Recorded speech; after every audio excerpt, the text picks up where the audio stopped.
Good morning friends. नमस्कार। Welcome to all of you friends. आज मैं पहली बार हिंदी में एक शो कर रहा हूं और इसमें एक गेस्ट एस्ट्रोलॉजर को हमने इनवाइट किया है।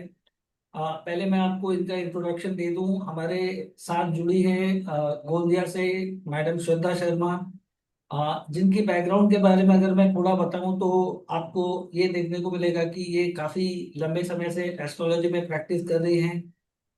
काफी तरह की पूजा जो कि रेमेडियल प्रोसेस में होती है, जैसे पितृदोष से जुड़ी हुई पूजा या परिवार में किसी मृत पूर्वज की पूजा से जुड़ी हुई, ग्रह शांति से जुड़ी हुई कोई आर्थिक तंगी, कोई तंत्र मंत्र या कोई वास्तु से जुड़ी हुई कोई भी तरह की पूजा, तो इनको काफी हद तक महारत हासिल है। ये प्रैक्टिसिंग एस्ट्रोलॉजर है। सारी वैदिक रिचुअल्स के बारे में भी इनकी काफी अच्छी नॉलेज है। एक बहुत अच्छी रेनाउंड वास्तु एक्सपर्ट है। वास्तु में तो मैं कह सकता हूँ कि इनका तोड़ नहीं है। आप कह सकते हैं कि काफी लंबे समय का एक्सपीरियंस है। और इससे भी बड़ा एक आज के दुनिया में एक प्रचलन जैसे चला है, जो कि स्टोन को एस्ट्रोलॉजी में रेमेडियल मेजरमेंट में यूज किया जाता है। तो आज हम इनसे जानने की कोशिश करेंगे कि स्टोन्स हम किस परिस्थिति में रिकमेंड कर सकते हैं, किस परिस्थिति में नहीं। तो आइए हम वेलकम करते हैं मैडम श्रद्धा शर्मा को, जो कि हमारे चैनल पे पहली बार आई है। नमस्कार मैम। नमस्कार। हरे कृष्णा हरे कृष्णा हरे कृष्णा। तो मैम, आज हम सीधे आपसे थोड़ा सा रैपिड फायर में कुछ सवाल पूछेंगे और उम्मीद करते हैं कि आप हमारे चैनल से बार बार जुड़ते रहेंगी मैम। तो आज हमारे जो आई थिंक छोटे से शॉर्ट नोटिस पाने के लिए शुक्रिया। और मैम, हमारा पहला जो सवाल है, आप चूंकि पूजा पाठ यज्ञ और सारी विधि से परिचित हैं, काफी लंबे समय से उनसे जुड़ी हैं, तो किस किस प्रकार के जो पूजा विधि है या जो कि पंडितों के द्वारा करवाई जाती है बेसिकली, तो आपके नॉलेज में ऐसी कौन कौन सी विधि है जो कि पूजा या यज्ञ के माध्यम से एक सामान्य जो भी मतलब दर्शक अगर देख रहा है, उसके जीवन में ऐसे कौन कौन से दोष है जिसकी पूजा कराना अनिवार्य है? नमस्कार सब। नमस्कार पूजा विधि जी। का ऐसा है। सबसे पहले जब कोई बालक जन्म लेता है, हम ये देखते हैं कि वो किस नक्षत्र में जन्म लिया। उस नक्षत्र में हम उसको कैटेगराइज करते हैं। वो गंडमूल तो नहीं है, मूल नहीं है, या फिर वैधृति में पैदा नहीं हुआ है, हम्म। या गंड योग में पैदा नहीं हुआ है, या अति गंड योग में पैदा नहीं हुआ है, या किसी किस्म। एक पूजा होती है जो बच्चे जुड़वा पैदा होते हैं, उनके लिए भी एक शांति होती है, उसको बोलते हैं यमल शांति। आपने सुना होगा कुछ बच्चे दांत लेके पैदा होते हैं, जी जी। उसको सदंत शांति बोलते हैं। ये जो बेसिक ये सारी शांतियां जब बच्चा जन्म लेता है उसके बाद होती है। उसके अंतराल दूसरा पड़ाव आता है जब बच्चा विद्या अर्जन करने जाता है। 5 से 6 साल 7 साल स्कूल में सबसे पहले हमारे यहाँ विधि थी कि बसंत पंचमी के दिन सरस्वती पूजा करनी थी। उसके पीछे दो रीजंस थे। एक तो गॉडेस सरस्वती को बहुत अच्छे से खुश करने के लिए। दूसरा, सरस्वती राहु को कंट्रोल करती है। बच्चा स्कूल में जाए तो राहु के दुर्गुण लेके नहीं जाए, उसकी कंपनी अच्छी हो, उसके साथ वो जो एक्वायर कर रहा है, मतलब जो गुण वो स्कूल में लेना चाहता है, वो सारी चीजें अच्छी हो। तो बेसिक हम सबसे पहले बसंत पंचमी के दिन उनकी विद्या अर्जन करते हैं। उसके पहले जन्म लेने के बाद, ये गंडमूल की शांति के बाद, अन्नप्राशन की विधि के बाद, बेसिकली 16 संस्कार धीरे धीरे बच्चा गर्भ में आता है उसके बाद की जाती है। उसके बाद विद्या अर्जन के लिए सरस्वती पूजा की जाती है। पुरुषों का, लड़कों का उस समय जनेऊ संस्कार होता है। 7 साल की उम्र में जनेऊ संस्कार होता है, जो आजकल कालांतर में ये सारा जनेऊ संस्कार बंद हो गया है। अब लोग शादी के पहले करते हैं क्योंकि खर्चा बचाने के लिए। लेकिन बेसिकली जनेऊ से जो विद्यार्थी होता है वो 3 सूत्री जनेऊ पहन के वो जब पूजा करता है तो उसकी बॉडी में सारे तत्वों को बैलेंस होता है। उसको सिखाया जाता है कि वो राइट टू लेफ्ट पहना जाता है, उसको उसको उसको पूछने का तरीका पहनाया जाता है। उसको कान संबंधित रोग नहीं होते, नाक संबंधित रोगों से वो बचाता है। जनेऊ धारण करके बॉडी में कफ कफ पित्त की जो वो रहती है बैलेंस करता है। उसके हम आगे जाएंगे। उसके बाद उसका पढ़ाई होती है। पढ़ाई के समय हम देखेंगे उसकी जन्म पत्रिका, उसको दशा कौन सी चल रही है, नौतारा में कौन सी दशा चल रही है, शन्नाड़ी में कोई अगर प्लैनेट फंसा है कि नहीं।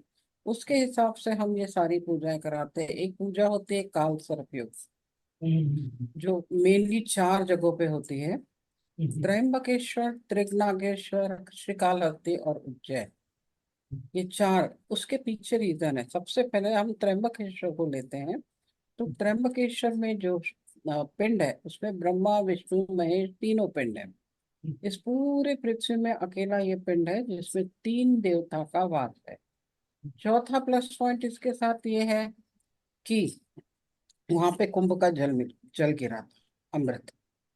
अमृत उस प्लेस को बोला जाता है पीड़ा परिहारम तीर्थ। ऋग्वेद में आपको इसका उल्लेख मिलेगा, क्योंकि हमारे सारे मंदिर हैं वो कितने हजारों साल पुराने, एक्चुअली किसी को पता नहीं। उसके बाद दूसरी पूजा होती है श्री उज्जैन, श्री महाकाल, मृत्युंजय कहा जाता है उनको। उनका एक नाम चंद्रमौलेश्वर भी है।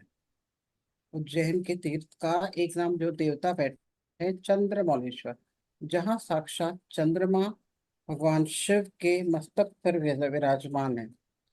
चंद्रमा मन का कारक होता है। फॉर 50% ऑफ द चार्ट, चंद्रमा मन को कंट्रोल करने के डिपेंड करता है। वहां पूजा कराने से आदमी का शरीर स्वस्थ होता है, मन कंट्रोल होता है। अगेन, कुंभ का भी एक वो स्थान है। उसकी विधि ऐसी है, शिप्रा नदी के बीच में, टॉपिक ऑफ कैंसर मतलब कर्क रेखा के ऊपर वो मंदिर बनाया गया है। मंदिरों के बीचों बीच कर्क रेखा के, यानी सोचिए हमारे ऋषि मुनि इतने महान थे। जब अंग्रेजों को पता नहीं था कि हमारे इक्वेटर्स पे लाइन होती है, उस समय उन लोगों ने कर्क रेखा के ऊपर वो मंदिर बनाया है। वहाँ ईश्वर को मंगल दोष की शांति भी होती है, एजुकेशन के लिए भी शांति होती है, काल सर्प दोष की भी शांति हो।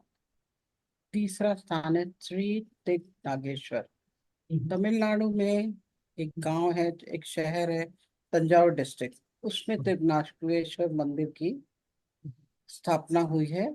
और उसका आधा शरीर सर्प का है और आधा शरीर उसका ह्यूमन बॉडी है। मैं बहुत सबसे पहले 96 97 में मैं जब वहां गई थी, मैंने फर्स्ट टाइम देखा था कि जैसे ही दुग्ध अभिषेक होता है, दूध का अभिषेक होता है, वहां पे लिटरली लोअर पार्ट में आते आते दूध ब्लू हो जाता था, उसका विष उतर जाता था। और वो स्पेसिफिकली उसकी पूजा राहु की दिन में एक ही बार होती थी, वो जो राहु कालम होता था वहां पे पूजा होती थी। वहां भी काल सर्प दोष, पितृ दोष, इनकी पूजा होती है।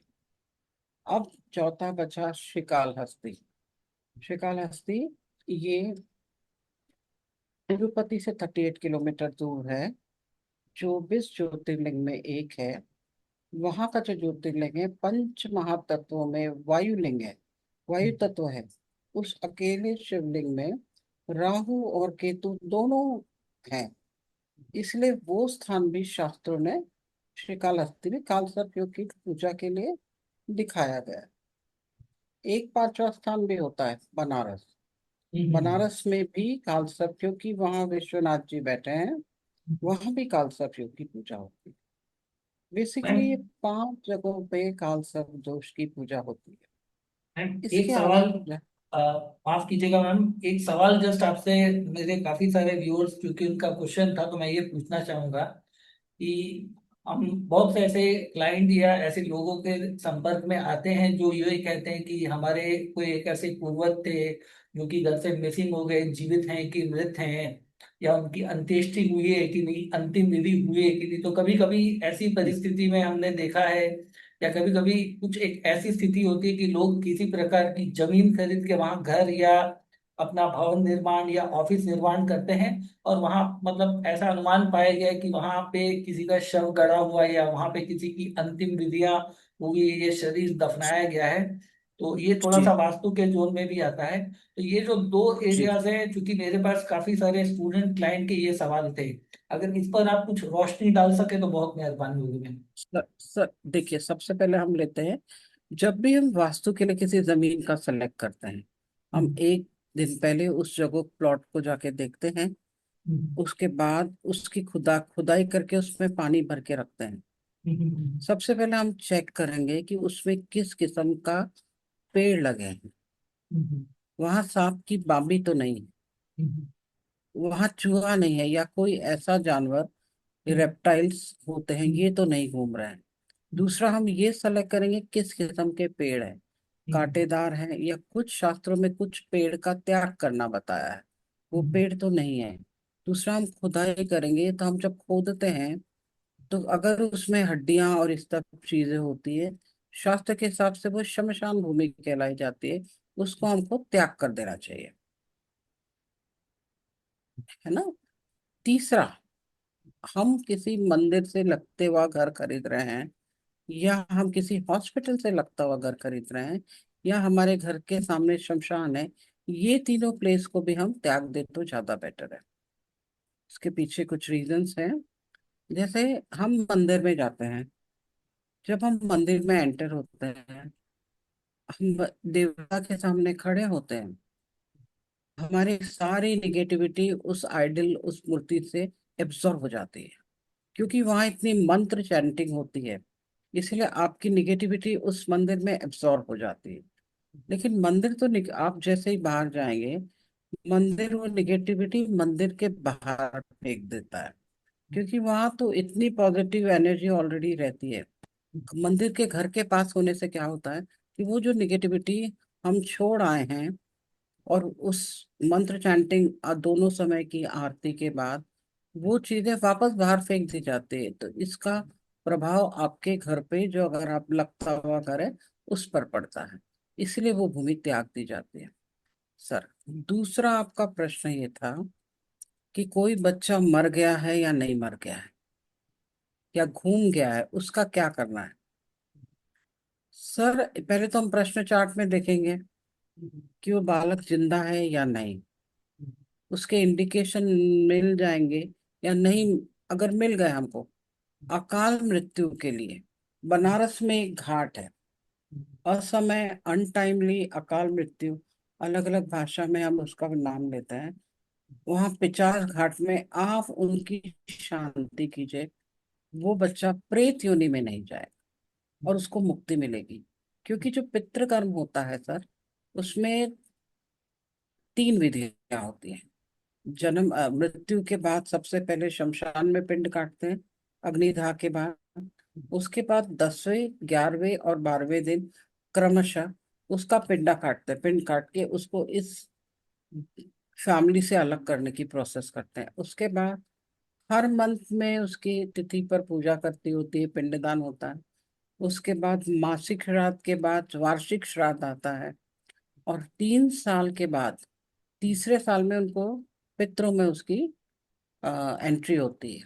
इसके बाद हम पितृ शांति, अनटाइमली डेथ के लिए नारायण नागबलि, त्रिपिंडी श्राद्ध, इस किस्म की पूजाएं हम कराते हैं। बनारस, क्योंकि बनारस एक शमशान भूमि है, श्री विश्वेश्वर बैठे हुए हैं, वहां कराने से उस आत्मा को जल्दी से मुक्ति मिलती है। उसके बाद का आगे का कर्म आपको गया श्राद्ध जी करना पड़ता है। और सबसे लास्ट रिचुअल होता है श्री बद्रीनाथ धाम, हिमालय, वो हमारा लास्ट रिचुअल होता है। और और मैम एक्चुअली शास्त्री। एक और सवाल आई थिंक लोगों का यही है कि बहुत से लोग अपने पूर्वजों की अस्थि विसर्जन करने के लिए कुछ खास प्रकार की जगहों का वर्णन करते हैं या बात होती है, तो ऐसा कोई खास मान्यता है कि किसी खास जगह पे अपने जो भी पितृ हैं या अपने जो भी फैमिली में जो मेंबर है जिसकी डेथ हुई, तो उसकी अस्थि विसर्जन किसी खास जगह पे प्रवाहित करने से उनको कुछ खास प्रकार का शांति मिलना, मोक्ष मिलना, या कुछ खास परिस्थिति में अगर मृत्यु हुई है तो ऐसा कोई वर्णन है क्या कि हम ऐसी कोई खास जगह पे अगर अस्थि विसर्जन करने का कष्ट लेते हैं तो उनकी आत्मा जी को सदगति मिले? जी सर, गंगा नदी को पाप करने वाली देवी कहा जाता है। हम्म, फर्स्ट प्रेफरेंस होता है कि आप गंगा में श्री हम्म, प्रयागराज या हम्म, वाराणसी, इसको इलाहाबाद जिसको कहते हैं। हम्म, उसके बाद दूसरा स्थान है काशी, हम्म, तीसरा स्थान है हरिद्वार। और हमारे यहाँ क्या हुआ था, जोनली उसको डिवाइड कर दिया था। विंध्याचल के इस तरफ एक नासिक करके प्लेस है, वहां पे गोदावरी में भी कोई लोग अस्थि विसर्जन करते हैं। गुजरात में एक चाणोद करके जगह है, वहां पे अस्थि विसर्जन करते हैं। और गंगा के बाद दूसरा स्थान दिया जाता है नर्मदा को, जिसको रेवा भी कहा जाता है। रेवा में भी उसका, जहाँ रेवा का उद्गम होता है, मंडला जिले में अमरकंटक कैसे करके एक प्लेस है, वहां भी उसका विसर्जन होता है। क्योंकि हर आदमी सर मानो जी, हर आदमी पॉसिबल नहीं है कि आप हरिद्वार जाएं। इसलिए हाँ, उसको जोनली उन्होंने डिवाइड करके रखा है। उसमें क्या होता है, उनकी बॉडी तो प्योर होती है, उनके सोल को भी मोक्ष मिलने के चांसेस पूरे रहते और मैम हम एक थोड़ा सा नेक्स्ट सेगमेंट में आएंगे। अब थोड़े से सवाल, बेसिक सवाल ही हैं जो कि थोड़ा, मान लो कोई भी आदमी जमीन खरीद के घर बना रहा है, या एक मान लो डुप्लेक्स एक प्राइवेट बंगलो खरीद रहा है या फ्लैट खरीद रहा है, तो जी। आपके हिसाब से क्या वास्तु बेसिक मेजरमेंट एक कॉमन आदमी अगर लेना चाहे, जिसको आइडिया लगे, क्योंकि काफी बड़ा निवेश है जमीन में पैसा लगाना, जो कि लोग रोज रोज तो नहीं लगाते, जिंदगी भर की पूंजी कुछ लोगों के लिए होती है। तो क्योंकि आज के जमाने में लोग अब धीरे धीरे अपनी जड़ों से, वास्तु से, चीजों से कट चुके हैं, तो काफी प्रॉपर्टी उल्टी सीधी दिशा में खरीद लेने से या कुछ चीजें ध्यान में नहीं रखने से, तो क्या होता है कि वो जमीन में रहने का सुख या तो प्राप्त नहीं कर पाते, या क्लेश होता है, या उनकी आर्थिक उन्नति या पारिवारिक उन्नति नहीं होती। तो ऐसे क्या बेसिक डूज एंड डोंट्स आप थोड़ा रिकमेंड करना चाहेंगी लोगों को, कि क्या थोड़ा सा बेसिक चीजों का ध्यान रखा जाए जब वो इतनी बड़ी जमीन या प्रॉपर्टी खरीदते हैं, तो वास्तु को ध्यान में रखने के लिए।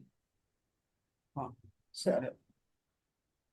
सर मानो जी, इसके लिए एक छोटा सा विधान है। हम्म, फ्लैट का वास्तु बहुत डिफरेंट होता है। हम्म, और अगर आप अलग से एक घर बनाते हैं, हम्म, उसका वास्तु अलग होता है। सबसे पहले हम एनवायरनमेंट देखेंगे हम्म, कि किस एनवायरनमेंट में है, घर के आसपास कैसा है। घर के आसपास अगर किस किस्म की भूमि है,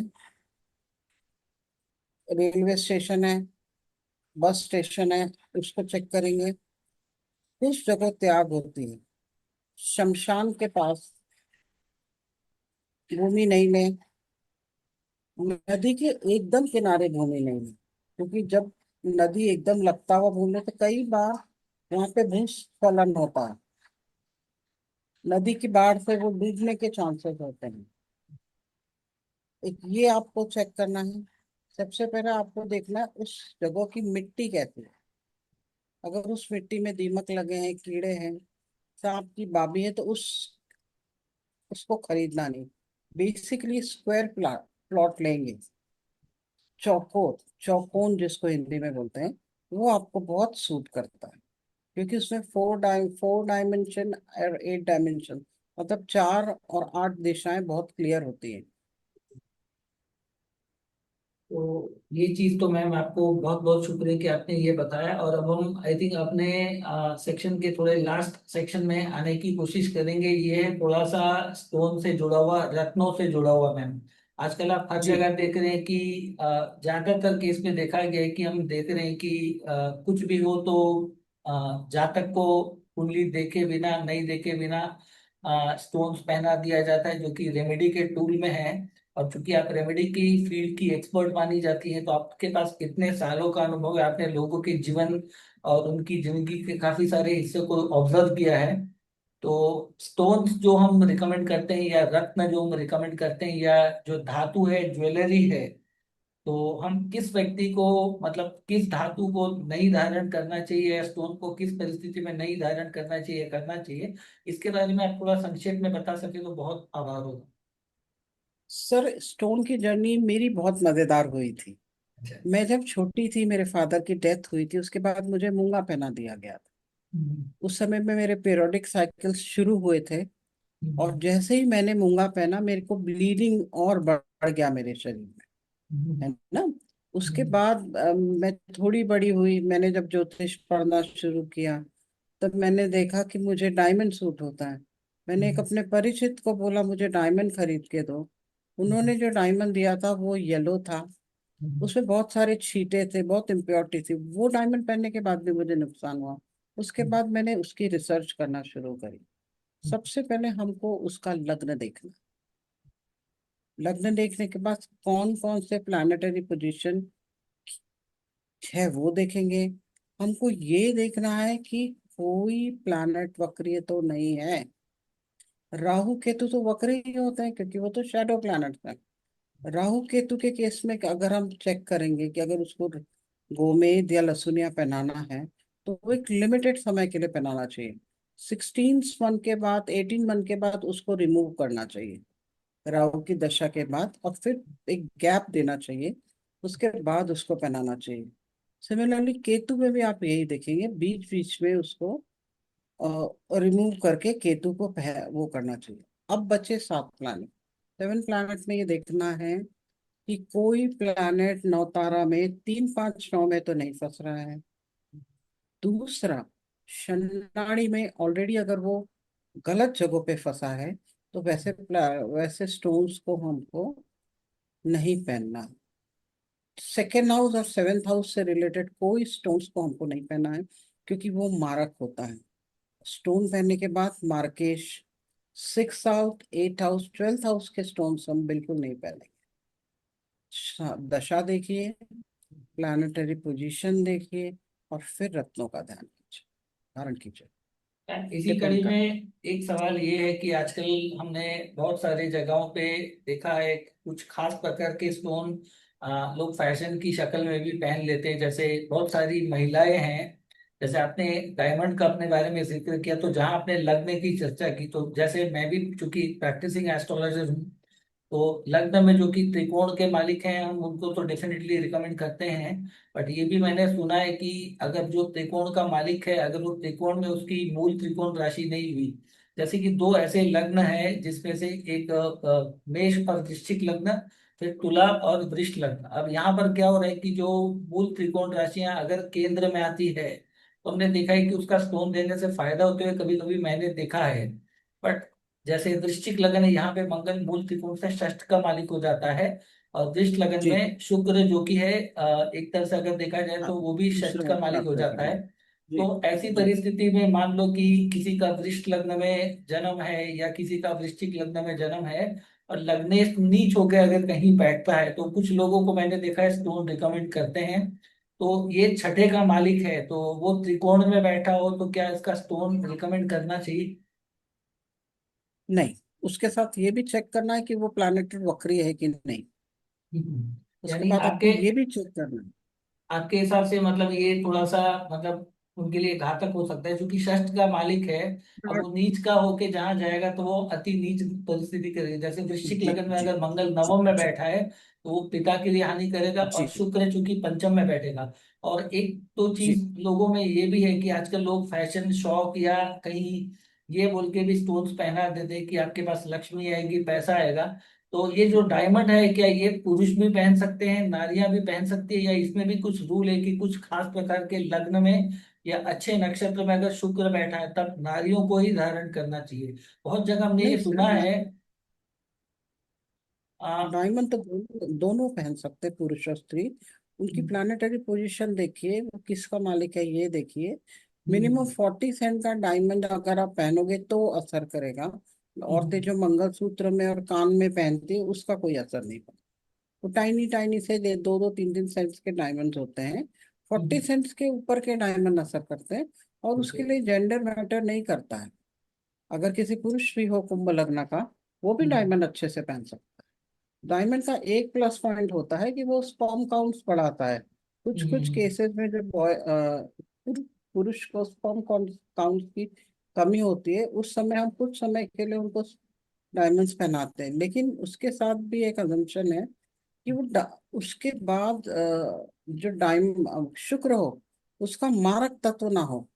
पता हम्म, चला सोम तो बढ़ गए और वो शमशान पहुंच गया, ऐसा नहीं होना चाहिए ना। इसलिए उसके एग्जैक्टली। लिए किसी भी अच्छे एस्ट्रोलॉजर के पास जाइए, उससे रिकमेंडेशन लीजिए। उसके अलावा एक अच्छा डायमंड जिसकी क्वालिटी अच्छी हो।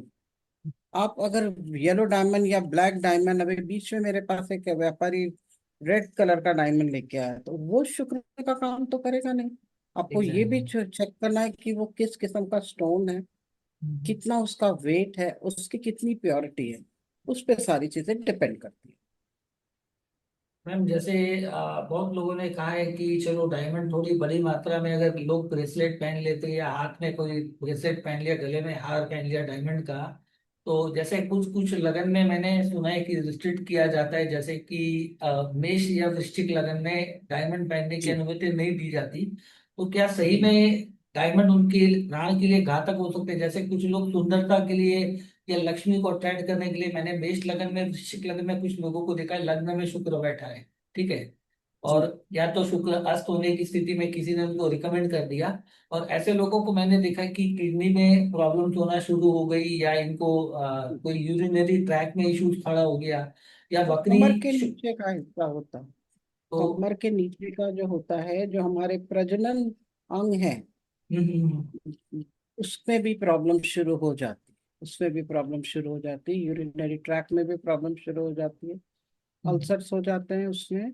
और बहुत सारे लोगों को किडनी में इफेक्ट दिखता है, गॉल ब्लैडर में इफेक्ट दिखता है। उसको पहले हमने डायमंड की प्रकृति देखनी है, फिर हम्म, ये देखना है कि सामने वाले को हम्म, किस पोजीशन पे वो बैठा है। अगर वो शनाड़ी में फंस रहा है या वो वक्तारा का मालिक है, तो आपको नुकसान देगा ही देगा, देगा ही देगा। और मैम एक और ग्रह से जुड़ी हुई बहुत मान्यता है, लोगों का ये मानना है कि आपकी आर्थिक स्थिति बहुत बुरी है, आप बहुत बुरी दशा से या समय से चल रहे हैं, आपको सक्सेस नहीं मिल रही है, तो क्या कोई भी आदमी पोखराज या येलो सफायर धारण कर सकता है? सर मैंने आपको बोला ना कि कोई भी स्टोन बुरा नहीं होता और कोई भी स्टोन अच्छा नहीं होता। आपकी जरूरत के हिसाब से आपको उसका बर्थ चार्ट देखना है।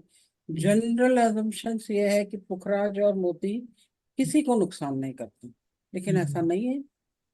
कुंभ लग्न में वो मार्केश है। आप अगर कुंभ लग्न वाले को डायमंड पहना दो, नुकसान। कर्क लग्न में भी वो लॉर्ड ऑफ सेक्स है। बहुत सारे लोग कर्क लग्न वालों को भी पपीला पुखराज पहना देते हैं, लेकिन उसके फायदे कम है। अगर वो शन्नाड़ी में फंस गया तो वो तो आपके दुश्मन खड़े कर देगा। अगर शन्नाड़ी में फंस गया तो आपको इमोशनल ट्रॉमा देगा, आपकी इनकम रोकेगा। और अगर वो तारा का मालिक हो या प्रत्येक तारा का मालिक हो, वो और तकलीफ देगा। इसीलिए मैंने हमेशा कहती हूँ कि स्टोन थेरेपी एंटीबायोटिक के समान बहुत स्ट्रांग थेरेपी है। जब तक आप चेक करते हो, चेक नहीं करते हो, तब तक आपको पहनना टोटली घातक होता है।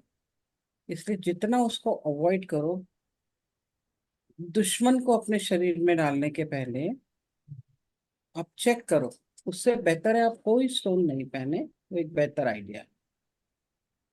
एक्चुअली ये चीज तो क्लियर करने के लिए आई थिंक आपका बहुत आभार, और एक आई थिंक हमारे सेशन में एक आखिरी ऐसा सवाल है, बहुत लोगों ने पूछा है कि कभी कभी देखा गया कि हम ये सारे पैरामीटर्स तो चलो फॉलो कर लेते हैं कि शंदाड़ी में नहीं बैठा है या कोई पूरे घर का मालिक नहीं है, और वो ग्रह की ऐसी आवश्यकता है कि इसको ताकत देना जरूरी है, क्योंकि उस लग्न में वो बहुत कारक ग्रह है, और उसको शक्ति अगर नहीं देंगे तो इंसान के जीवन में उस प्लेनेट की रेस थोड़ा सा मतलब कम होती है, तो हम उस कंडीशंस में देते हैं। बट क्या कभी ऐसा हो सकता है कि मान लीजिए हम जब मान लो स्टोन्स कभी देते हैं, ये सवाल एक्चुअली मेरा है, मेरे अंदर में आया है कि हो सकता है ये ग्रह मेरे लिए अच्छा है, अच्छे नक्षत्र में बैठा है, बट क्योंकि एक रूल है ज्योतिष शास्त्र में, भावात भवम, वो ग्रह मान लो जी। मुझे तो अच्छा फल दे रहा है, लेकिन मान लो कहीं, जैसे मान लो मैं किसी ऐसे व्यक्ति का चार्ट आई थिंक ले लूं, जैसे मान लो मेष लगन का कोई जातक है जिसका बृहस्पति नीच का होकर दसम में बैठा है, एक तो उसके लिए वो हाउस मार्दा घर का भी है, बृहस्पति नीच अंश में भी बैठा है, और भाग्य साथ नहीं दे रहा। अगर मैं उसके लिए टोकराज उसको पहनाऊं, जो कि दिख रहा है कि चलो वो अच्छे नक्षत्र में बैठा, कहीं सिद्धि तारा में, संपत तारा में बैठा है, तो ऐसा तो नहीं होगा कि वो उसके पिता के लिए मारक हो जाएगा या संतान के लिए हानिकारक या बड़े भाई या उसकी इच्छा पूर्ति के लिए प्रॉब्लम खड़ी करेगा। क्योंकि कभी कभी हम कहते हैं कि ग्रह जो होते हैं ऊर्जा से युक्त होते हैं। तो ऊर्जा, आप जब जिस पहन के जिस घर में वातावरण में फैमिली में बीवी बच्चे फैमिली के साथ घूमते हैं, तो उसके ऊर्जा का इम्पैक्ट फैमिली के हर लोगों को होता है। तो आपके अनुभव में ऐसा कुछ पाया गया है कि वो स्टोन आपको तो बेनिफिट दिया लेकिन किसी दूसरे को मुसीबत दे दी? सर कुछ कुछ केसेस में हुआ है सर। कुछ कुछ केसेस में एक धनु लग्न का एक चार्ट है, सेकेंड हाउस में उस हम्म। बंदे का नीच का गुरु था। उसके हम्म। ऊपर राहु की दृष्टि चल रही थी। उस केस में उसकी उसकी तो इनकम फर्क पड़ी। हम्म। गुरु जिस जिस भाव को देख रहा था उस उन लोगों की भी इनकम में फर्क पड़ा। हम्म। ऐसे केसेस मैंने देखे हैं सर। नहीं चलो मैम, ये तो बहुत अच्छा केसेस। है क्योंकि पॉजिटिव चीज है। क्योंकि ये सवाल एक्चुअली मैंने इसीलिए पूछा क्योंकि जब ऊर्जा होती है तो ऊर्जा को हम कभी भी बहुत ज्यादा रिस्ट्रिक्टेड या मॉडिफाई नहीं होते, क्योंकि जब स्टोन होता है उससे रेज सर निकलती है। स्टोन के अलावा भी हम उनको मंत्रों से भी ट्रीट कर सकते हैं। ऐसे अच्छा अच्छा। केसेस में अगर हमको ऐसा लग रहा है कि हमारी हम्म। फैमिली को उससे फर्क पड़ता है, तो हम्म। हमने क्या करना है, हमको उससे रिलेटेड उसकी हम्म। पूजाएं दान कराएंगे तो वो सेम इफेक्ट होता है। क्योंकि स्टोन सिर्फ 40% ही असर करते हैं। ओके। पूजा और दान वो करेंगे, डोनेशंस देंगे, पशुओं की सेवा करेंगे, हम्म। अपने व्यवहार में नम्रता लाएंगे, हम्म। अपना व्यवहार, बड़ों की इज्जत करेंगे, सूर्य की पूजा करेंगे, विष्णु भगवान के आराध्य करेंगे, बहुत सारी चीजें उससे कट जाती है। एक जनरल रेमेडी ऐसी सब चीजों के लिए विष्णु सहस्त्र नाम का पाठ होता है। आप रेगुलर करोगे, आपके 9 प्लान बहुत हद तक ठीक चलेंगे। तो हमको अगर मारक स्टोन हम अवॉइड करेंगे तो उसके बदले हम, अगर हमने पुखराज अवॉइड किया तो हम केले की पूजा करेंगे। हम औदुंबर वृक्ष होता है जिसको संस्कृत उसको गूलर भी कहा जाता है, उसकी पूजा करके, उसकी परिक्रमा करके, आप जब जब उसकी किसी पेड़ की परिक्रमा करते हो वहां की पॉजिटिव एनर्जी को आप एब्जॉर्ब करते हो। नरसिंह भगवान की पूजा कर सकते हैं, तिरुपति की पूजा कर सकते हैं। ये सब फास्ट रेमेडीज है। अगर हम पुखराज पहन के हमारी फैमिली को तकलीफ हो रही है तो ये फास्ट रेमेडीज है। इससे भी बहुत हद तक हमारी चीजें, हमारी समस्याओं का समाधान हो सकता और मैम, एक सेशन के आखिरी सवाल मेरी तरफ से आई थिंक ये होगा कि हम बहुत बार ऐसी परिस्थिति कुंडलियां कभी कभी देखते हैं जहां हम मान लो कि स्थिति में नहीं है कि कोई भी तरह का जातक स्टोन खरीद सके। ठीक है। अब उसकी पारिवारिक स्थिति बहुत ही दयनीय होती है। जैसे मान लो या तो बकरी ग्रहों का मेला लगा है या उनकी जी। कुंडली में, चलो शंदाड़ी में नहीं भी लेकिन काफी सारे ग्रह नवांश में नीच के हैं। तो जी। ऐसी कोई विधि या कोई तौर तरीका जो मतलब वो अफोर्ड भी कर सके, जो आर्थिक रूप से उनको परिवार को जकड़ा हुआ है या पीढ़ी का वंश से कोई श्राप चल रहा है कि वो उन्नति नहीं कर पा जी। रहा, तो जी। जैसे आप कोई ऐसी तरकीब सजेस्ट कर सकती है? जैसे मान लो मैंने ज्यादा सुना है, इसमें आपका अनुभव क्या है, मैं जानना चाहूंगा।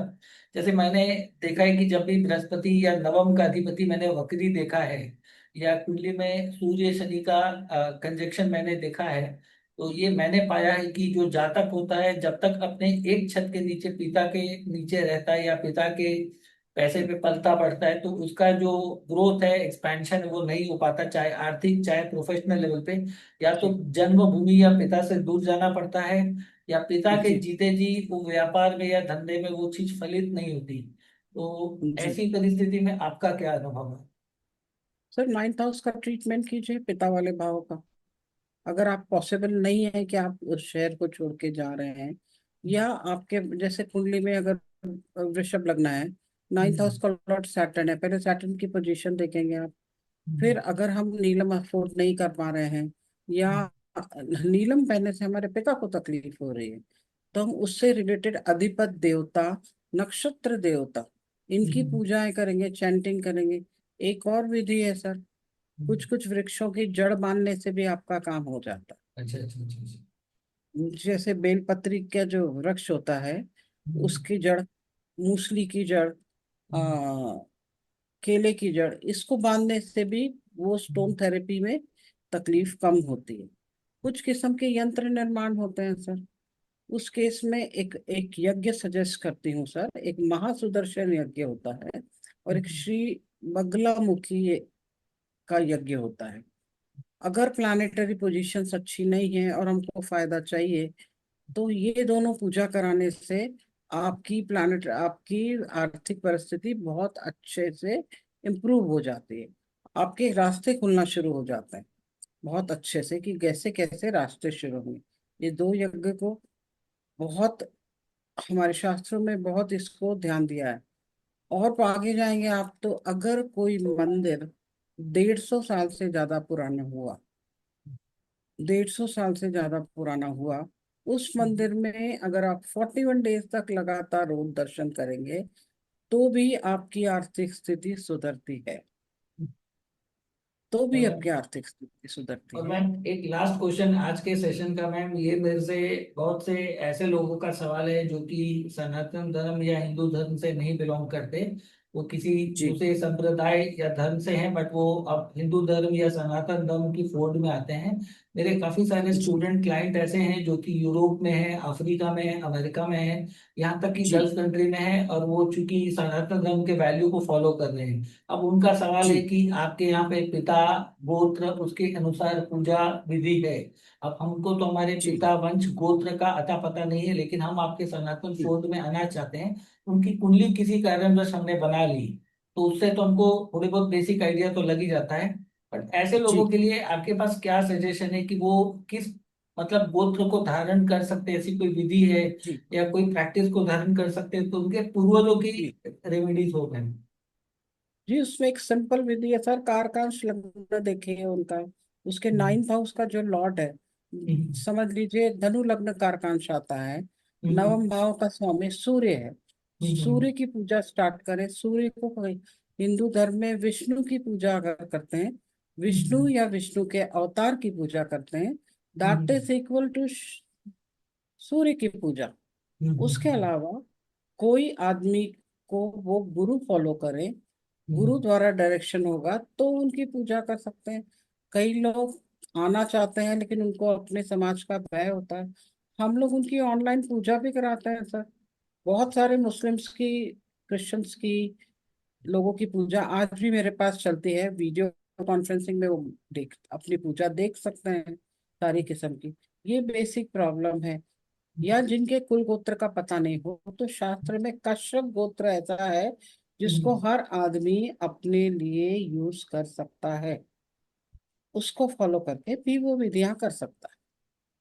तो ये आई थिंक बहुत ही ज्ञानवर्धक था, जो कि मेरे काफी बड़ी मात्रा में मिडिल ईस्ट से या यूं कहिए कि यूरोपीय देशा से अपनी आइडेंटिटी थोड़ा छुपा के रखते हैं, जो कि उन्हें कुछ कम्युनिटी थ्रेट्स हैं। तो ये बेसिकली वो क्या है कि अपने घर में फैमिली में शुरुआत तो कर सकते हैं, नींव तो डाल सकते हैं। तो ये तो एक जी फैक्टर हो गया। और एक इन्हीं से मिलता जुलता सवाल जो कि हमारे इसमें है, बहुत लोग कहते हैं कि हमको अपने कुल का पता नहीं, सनातन हिंदू ही हैं, बट चूंकि इतनी मॉडर्नाइज लाइफ जीने लगे, 2 पीढ़ी 3 पीढ़ी एंसेस्टर्स का कुछ खास नाम पता नहीं है, यूं कहिए कि वो पूरे नास्तिक थे या एथिस्ट बन चुके हैं, बट अब उनको अचानक रुचि जागृत हो रही है।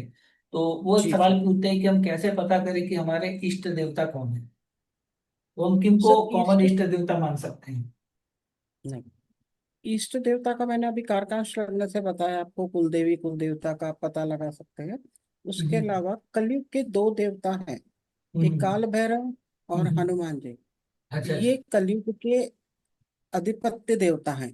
आप इनकी हम्म, पूजा शुरू कीजिए, किसी भी देवी की पूजा शुरू कीजिए, आपको बेनिफिट 101% होगा। हर युग में एक देवता रहते हैं, अभी कलयुग के दो देवता हैं, हनुमान जी और श्री काल भैरव। आप इनकी पूजा कीजिए, आपको रिलीफ मिलेगा, रास्ते खुलेंगे। मेरे केस में भी ऐसा ही हुआ था सर। जब मैंने हम्म, एस्ट्रोलॉजी पढ़ना शुरू की थी, उम्र कम थी, मुझे हम्म, ये तो समझ में आ गया था कि हमारे घर में कुल देवता की पूजा हो नहीं रही है। उसको हम्म। मैंने पता लगाया और उसके बाद बहुत खोजने के बाद मैंने जिस दिन 1990